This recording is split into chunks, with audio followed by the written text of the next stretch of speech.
just have to come on here and say this real quick about the data centers. If you think that the government and big tech are building these billion-dollar facilities in the middle of nowhere to store your family photos or help you in any capacity, you're retarded. Okay? You're retarded. They're calling them data centers because calling them mass surveillance centers would probably send people into a spiral. They're literally building the infrastructure for a surveillance state, and they're doing it right in front of your face. It's going to be fully capable of monitoring your speech, your behavior, your purchases. It's going to essentially harvest your biometrics and create an entire digital profile for you. People are trying to say that something like this would never happen. There's a 92% chance on poly market that something like this is prohibited. Utah just got approved for a massive data center blueprint. This data center in Utah is going to be 63 square miles. Do you guys know how massive that is? I'm talking almost 3 times the size of Manhattan and 200 times the size of the NSA's data center that already exists in Utah. Why does Utah need a 63 square mile data center? And by the way, it's going to be using up double the electricity that Utah uses currently. And honestly, why does the country need anything like that for that matter? So I'm asking you to just ask yourself if this is really for the betterment of society and storing family photos and for you, or is it for mass surveillance? We have some news this evening. Donald Trump says he's going to be sending a, quote, election integrity army to every single state across the United States of America ahead of and for the November midterm elections. He made this announcement in his Truth Social post this afternoon, in which he said he had a similar army in states across the country in 2024, but in 2026, this year, it'll be bigger and better. Now, here's the thing. We talk a lot about what you should expect in November and election interference opportunities.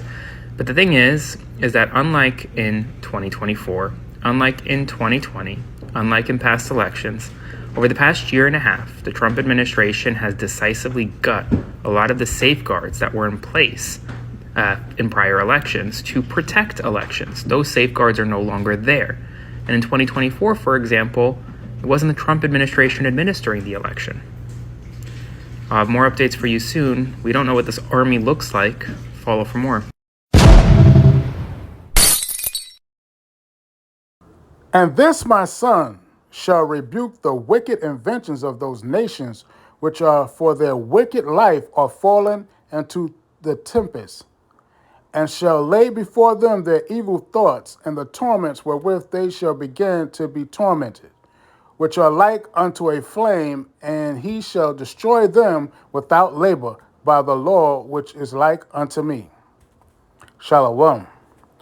Yeah, y'all gonna see. I'm gonna leave the video in here. Ready. Fight. This will be the most shocking news you'll hear today. The U.S. Department of Defense has just confirmed that a fully automated combat robotic system has been put into service on a large scale in the military. It's a mechanical soldier that can make autonomous decisions, fight independently, and accomplish kills without human instruction is already on the front lines. They don't need to rest. They don't fear. They have no emotions, only algorithms. The system is said to be driven by artificial intelligence and can judge the enemy and us within 0.03 seconds and carry out precise strikes with an error more than 10 times lower than that of human soldiers. This sounds like a military revolution. If these machines make a mistake, who will be responsible? The US military says these robots will only follow programs, but programs are written by people and intentions are set by people. Are we losing ultimate control of the war? They've given the system a name, Battlefield Guardian, but no one knows if it's guarding us or quietly taking us over.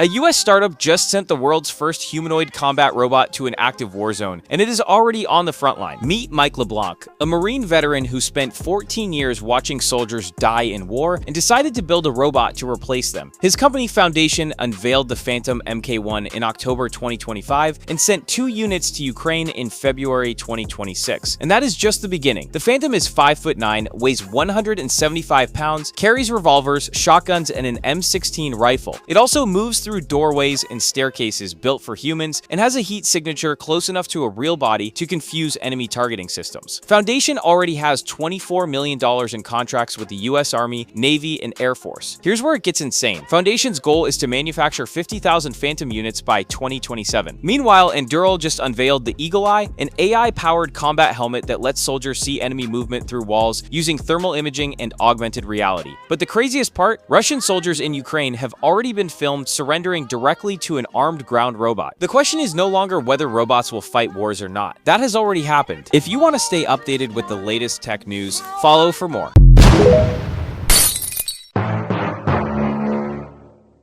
Yeah, and we thought we was just watching a movie, right? When we were seeing Terminator and RoboCop. These are the movies that come to my mind.